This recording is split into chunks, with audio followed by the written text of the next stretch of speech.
A Biden administration policy that imposes limits on asylum seekers has been blocked by a federal judge. And an update on the condition on LeBron James's son after he suffered cardiac arrest during basketball practice. The rundown starts now.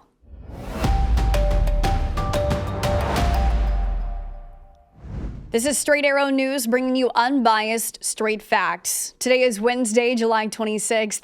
Thanks for joining us. I'm Kara Rucker. A federal judge has blocked a Biden administration policy that imposes limits on who can seek asylum at the southern border. Under the rule, immigration authorities could deny asylum to migrants who arrive at the border without first applying online or seeking protection in a country they pass through. The policy has been a key enforcement tool used by the Biden administration in the wake of Title 42 expiring back in May. The ACLU and other groups argue the rule violates a U.S. law that protects the right to asylum, regardless of how a person enters the country. The judge's ruling Tuesday does not officially take effect for another couple weeks, giving the Justice Department an opportunity to appeal. Hunter Biden is expected to appear in a Wilmington, Delaware federal court today, where the president's son is set to plead guilty to 2 misdemeanor counts of failing to pay federal income taxes in 2017 and 2018, and a third count regarding the unlawful possession of a gun, which would be dismissed if Biden stays drug-free and doesn't commit any additional crimes for 2 years. It will be up to a Trump-appointed judge whether to accept or reject the plea agreement. Harvard University's legacy admissions policy is now under investigation. The U.S. Department of Education is investigating claims by the group Lawyers for Civil Rights that the university, quote, discriminates on the basis of race by using donor and legacy preferences in its undergraduate admissions process. The group's complaint argues that students with legacy ties are up to 7 times more likely to be admitted to Harvard and are about 70% white. A spokesperson for Harvard says the university is reviewing its admission policies to ensure it's complying with the law after the recent Supreme Court ruling banning affirmative action and any consideration of race in college admissions. In recent years, schools like Amherst College and Johns Hopkins University have eliminated legacy admissions. In an update to a story we brought you yesterday here on The Rundown, there's now a tentative contract agreement between UPS and the union representing more than 340,000 of its workers. The labor deal avoids what many predicted would be one of the largest and costliest strikes in American history.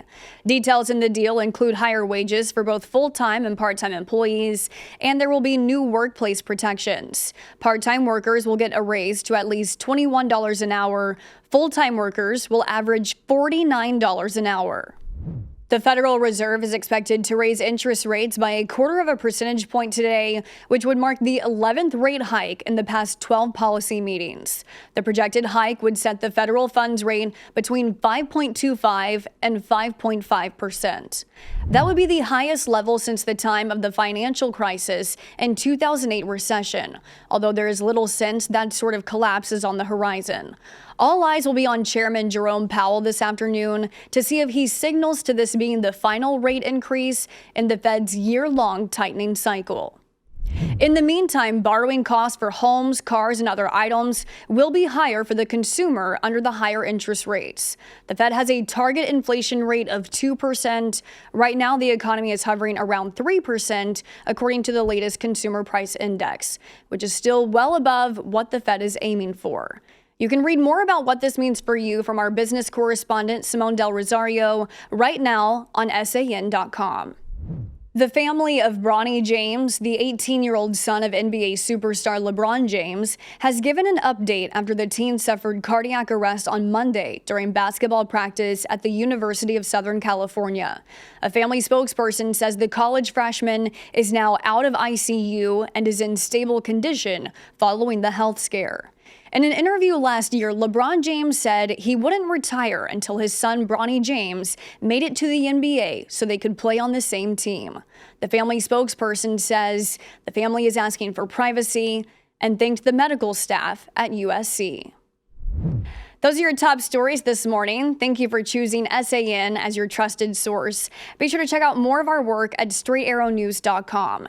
And you can also find the latest rundown episodes available as a podcast on all major podcast platforms. Unbiased, straight facts, that's SAN. We'll see you back here tomorrow. Until then, I'm Kara Rucker. Have a great day.